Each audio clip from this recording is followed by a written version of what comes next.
Kyle Harris at the Bob Harris Baseball School in Green Springs, Ohio. Earlier this week, we did some overhead medicine ball throws that were specified for pitchers. Now, technically, they can be used and should be used by all athletes that might throw overhead. They're great exercises to increase force production and increase the strength and the body's ability to accept force. So they're great for any position player in baseball and softball. They're great for football players, anybody that might throw overhead or have their hands and arms up over their body. So any kind of overhead athlete could benefit from those.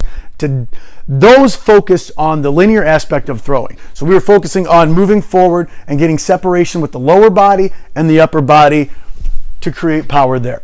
Today, what we're going to do is the other portion of the move, the rotational aspect of the throw, of the overhead throw. So what we're going to do is work more on exercises where we're rotating more in that transverse plane, and then we're going to do one at the end there where we combine them. So what I'm going to show you here is I'm going to show you a basic scoop toss, a rotational scoop toss with a med ball. I'm going to show you a rotational chest pass with a med ball. I'm going to show you a single leg scoop toss, one that I like to use for volume and force acceptance and balance, and then I'll show you another one where we use for power, where we're back and we're exploding more. And then the last one we're going to do is a rotational overhead, where we're working in various planes here, where we're trying to work our hips this way and we're trying to work our shoulders and the upper part of our torso more that way, which is where the arm's going to go. So that arm's rotating at release here. We want to get those shoulders kind of rotating in that. So that lower body's rotating here, the upper body's rotating this way, and the arm's rotating. So we kind of have a chain of effect all the way up. We're rotating, rotating, rotating, and then throwing. And that is how we sequence the throw more effectively and produce that power. So the first one we're going to go through is just your basic scoop toss. You can set up, if you're working it for hitting, we do it one way. If we're working it for pitching, we can do it the same way, or you can set up however you're comfortable. So we're back, we rotate, counter rotation, trying to lead with the hips, and then we explode into the wall there.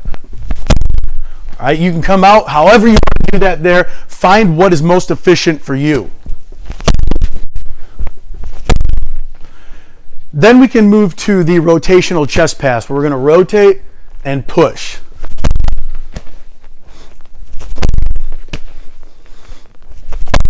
Just a slight difference. In the scoop toss, we're here. In the chest pass, we're pushing there. Excuse me. The next one is the single leg scoop toss, and we're going to start close here, and we're going to start slowly with our athletes. When we do this, we're here, we rotate, and we're just trying to gain balance on that leg while producing low levels of force and accepting force, which is great to work the counter-rotational muscles or the anti-rotational muscles there of the body. After we get that down, and we can do several of those without losing our balance, then we back the athlete up, stay on that single leg, more. The goal is to maintain balance if possible without touching that leg. Just like that. So that is the more powerful version of the single leg scoop toss. And then the last one that I like to do, we're going overhead here with the med ball. And what we're doing is we're taking our stride, we're rotating back against our lower half, we're rotating on and then around. So we're getting that kind of overhead motion, and we're moving in a bit of a linear fashion.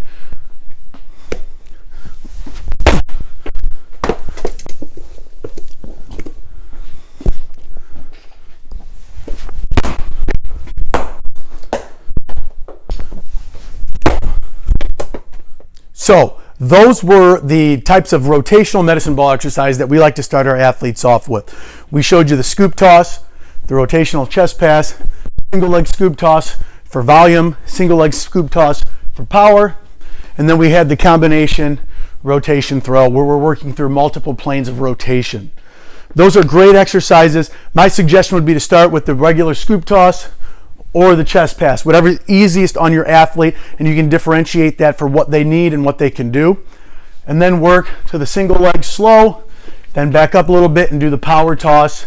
And then after that, when they get all of these exercises together, they can do all the overhead ones, all the rotational ones. Then we can start to combine those with that overhead one where we're getting those hips rotating this way, the shoulders rotating here. That way we can apply and we can sequence the motion with greater efficiency and greater power. And just like with the overhead throws that we talked about, my recommendation for programming is to start 2 days a week, work yourself to 3 or 4 days a week, starting with 1 to 2 sets of 4 to 5 at a medicine ball, 5% of your body weight, working up to 8%, then 10%, maybe even 12%. Just making sure that whatever weight you're using, you can use explosively. And then you can program the repetitions all the way up to 8 or 12 probably. And if you want to do more for conditioning, these are great exercises for conditioning.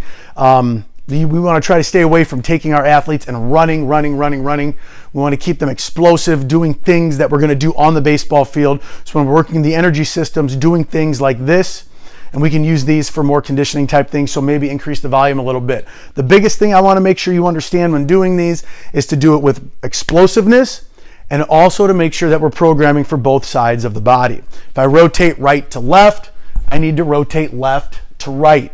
If I'm doing a throw on my left leg, I need to make sure I'm doing a throw on my right leg. So equal that volume out. And in fact, I actually like to see my athletes double the volume for their non-dominant side. If you're a righty throw, righty hit, you're going to get a lot of rotation right to left. So let's work extra left to right to make sure that those muscles are balanced and we're preventing injury.